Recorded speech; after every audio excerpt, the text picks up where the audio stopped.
Good morning students. मैं Sanjay Soni Bhagwati entrance academy द्वारा संचालित इस ऑनलाइन स्टडी प्रोग्राम की क्लास 11 की मैथ क्लास में एक बार पुनः आपका स्वागत करता हूं। तो स्टूडेंट्स, आज अपन जो अपना चैप्टर फर्स्ट समुच्चय चल रहा है उसके अंतर्गत एक्सरसाइज 1.5 सॉल्यूशन लेके आया हूँ। इससे पहले हमारे यहाँ जो एक्सरसाइज 1.1, 2, 3, 4 पिछले वीडियोस में कंप्लीट हो चुकी हैं, जिसके अंतर्गत हमने समुच्चयों का सम्मिलन, सार्वनिष्ठ, संघ, ये चीजें a minus B, B minus A यानी समुच्चयों का अंतर, ये चीजें पढ़ ली थी, जिनको अपन समुच्चयों पर संक्रियाएं बोलते हैं। इस चैप्टर के अंतर्गत समुच्चयों पर एक और विशेष संक्रिया होती है, पूरक समुच्चय। क्या? पूरक समुच्चय। देखिए, पहला क्वेश्चन है, मान लीजिए u का मतलब है सार्वत्रिक समुच्चय बराबर 1, 2, 3, 4, 5, 6, 7, 8, 9 दे रखा है। ए समुच्चय दे रखा है, समुच्चय बी दे रखा है, समुच्चय सी दे रखा है और निम्नलिखित को ज्ञात करना है। ए डैश का मतलब है ए का पूरक समुच्चय। अब पूरक होता क्या है, पहले तो उसे समझ लें। तो जो सार्वत्रिक समुच्चय u है, सार्वत्रिक समुच्चय u है, यदि उसमें से अपन ए के अवयवों को हटा दें तो वो फिर ए का पूरक समुच्चय बचेगा। समझना आ गई है बात?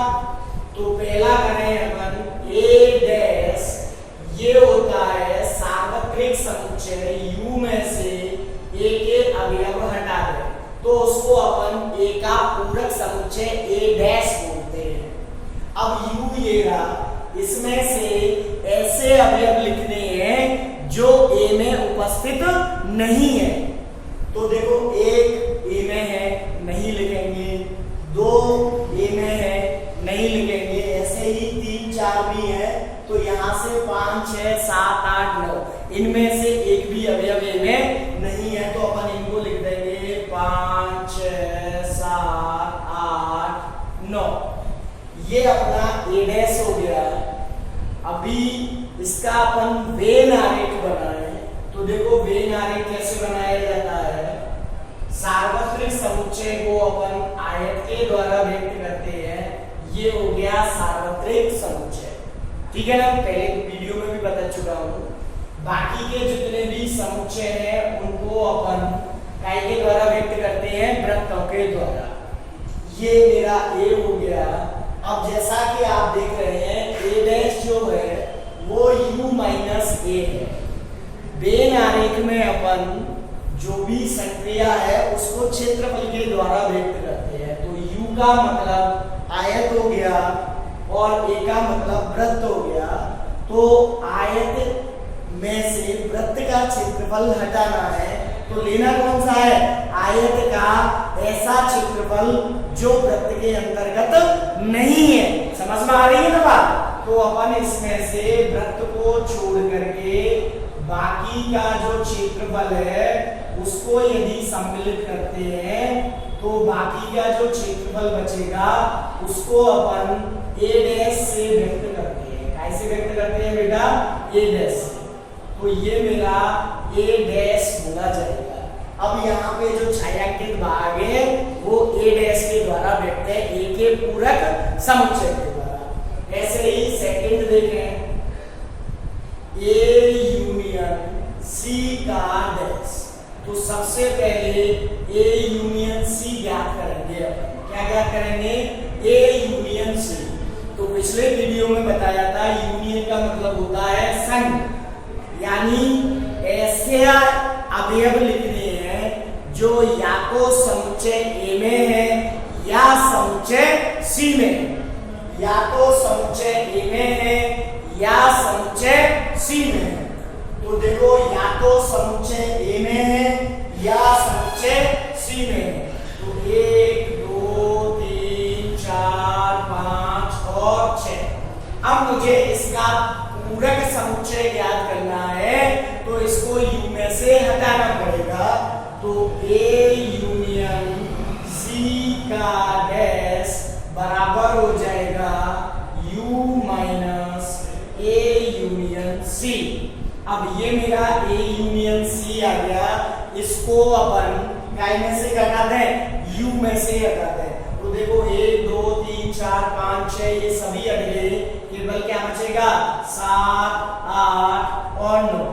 अब यदि आपको इसका वेन आरेख चाहिए तो A और C दोनों वृत्तों के क्षेत्रफल को अपन हटा देंगे, बाकी का जो आयत का क्षेत्रफल बचेगा वो A यूनियन C का डैश होगा। ठीक है ना भाई। ऐसे ही तीसरा क्वेश्चन देखो, काफी अच्छा है, A डैश और उसका B डैश। तो सबसे पहले A डैश में लिख चुका हूं, A डैश बराबर 5 6 7 8 और 9। अब इसका भी वापस से डैश निकाले तो U में से A डैश को हटाना है, यानी सार्वत्रिक समुच्चय में से 5 6 7 8 9 हटा दो, 5 6 7 8 9 हटा दो, तो क्या आ रहा है 1 2 3 4। ठीक है ना भाई।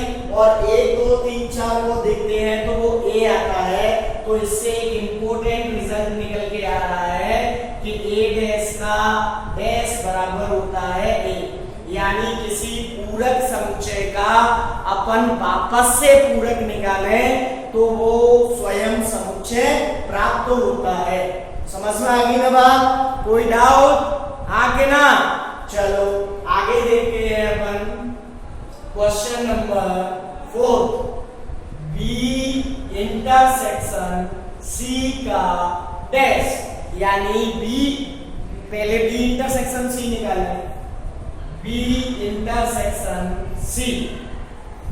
B इंटरसेक्शन को अपन सार्वनिष्ठ बोलते हैं और हिंदी में B और C, मतलब ऐसे अवयव लिखने हैं जो समुच्चय B और C दोनों में उभयनिष्ठ है।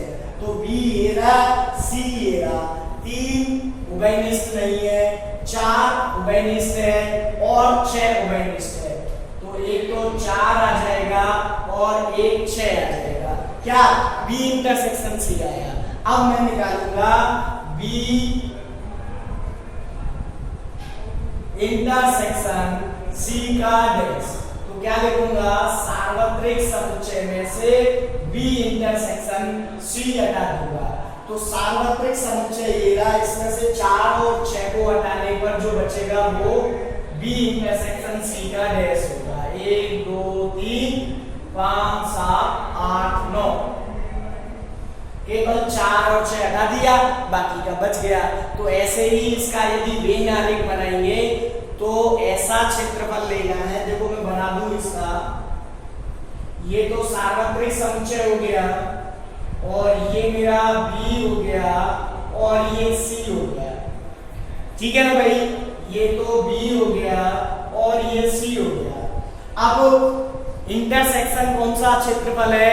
क्योंकि उभयनिष्ठ, तो वृत्त B और C दोनों का उभयनिष्ठ क्षेत्रफल ही है। इसको हटाकर बाकी का जो क्षेत्रफल बच रहा है वो हमारा B इंटरसेक्शन C डैश होगा। क्या होगा भाई? B इंटरसेक्शन C डैश होगा।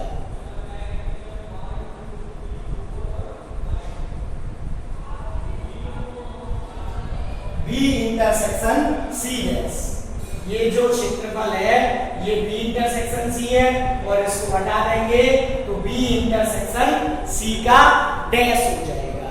B इंटरसेक्शन C का डैश हो जाएगा। क्लियर? हाँ के ना? अब निकाला अपन ने पांचवा, B माइनस C का डैश। देखें सबसे पहले B माइनस C निकालेंगे। B माइनस C बराबर, B माइनस C का तात्पर्य है समुच्चय B के ऐसे अवयव जो C में नहीं है, या दूसरे शब्दों में कहें समुच्चय B में से C के अवयवों को हटा दो, बचा हुआ जो पोर्शन है वो B माइनस सी होगा। तो पहले B में से C के अवयव हटा दिए। C के अवयव कौन से हैं भाई? 4 और 6। तो क्या हो जाएगा? 2, 8।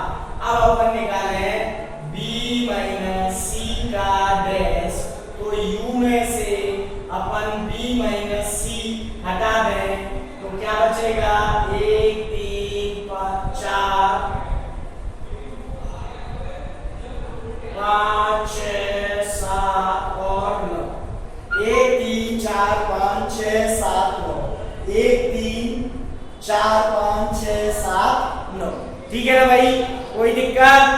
आगे ना इस तरीके से अपन ये पहला क्वेश्चन करते हैं। नेक्स्ट क्वेश्चन, फर्स्ट क्वेश्चन के बाद अगला क्वेश्चन अपन सॉल्व कर रहे हैं 4, क्योंकि सेकंड और थर्ड में वही पूरक समुच्चय ज्ञात करना है। तो जैसे अभी बताया था वैसे ही आप पूरक समुच्चय ज्ञात कर लोगे। सार्वत्रिक समुच्चय जो दे रखा है उसमें से दिए गए समुच्चय को हटाने पे पूरक समुच्चय बचता है। ठीक है ना भाई? अब क्वेश्चन नंबर 4, इसमें भी पूरक समुच्चय ही ज्ञात करना है, लेकिन कुछ इंपॉर्टेंट अलग है, वो मैं अभी आपको समझाता हूँ। ठीक है ना भाई?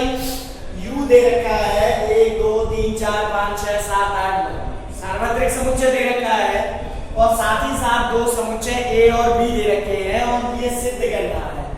तो सिद्ध करने के लिए अपन क्या करते हैं? LHS बराबर RHS। तो सबसे फर्स्ट वाला लेके चल रहे हैं A यूनियन B का डैश बराबर A dash intersection B dash. Clear? LHS A union B का डैश। तो बराबर सबसे पहले सार्वत्रिक समुच्चय में से A यूनियन B हटाना है। तो U minus A union B। Union का मतलब संग, और कैसे निकालते हैं?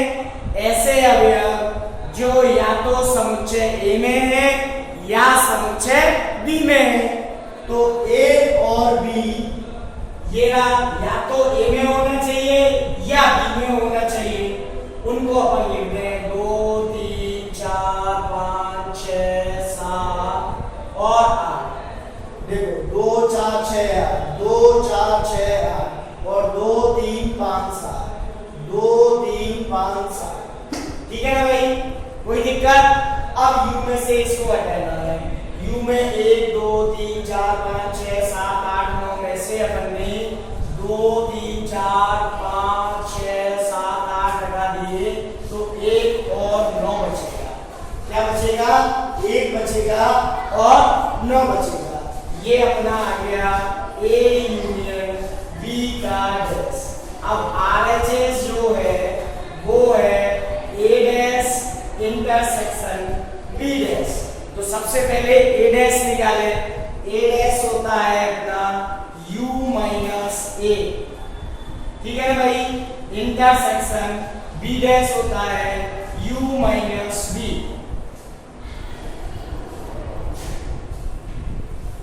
तो U में से A को हटाओ, U में से A को हटाओ। तो 2, 4, 6, 8 हटा दिए तो क्या बचेगा? 1, 3, 5, 7, 9। इंटरसेक्शन U में से B को हटा दो, 2, 3, 5, 7 तो 1 बचेगा, 4, 6, 8, 9 ये बचेगा। ठीक है ना भाई? 5, 7 हट गए, ये बच गए। अब उनका इंटरसेक्शन, यानी इंटरसेक्शन का मतलब होता है सार्वनिष्ठ। ऐसे सार्वनिष्ठ मतलब इस समुच्चय और इस समुच्चय दोनों के उभयनिष्ठ अवयव, दोनों के उभयनिष्ठ अवयव जो दोनों में है। तो क्या आएगा? देखो 1 दोनों में है, 3 नहीं है, 4, 5 नहीं है, 7 नहीं है, 9 भी दोनों में है। ये आ गया अपना RHS, ये था LHS। A intersection A dash intersection B dash. अतः LHS बराबर RHS। अब अपन ये सेकंड वाला करते हैं। तो ऐसे ही सबसे पहले LHS निकाला अपन ने। LHS क्या है? A इंटरसेक्शन B का डैश, और ये क्या होगा भाई?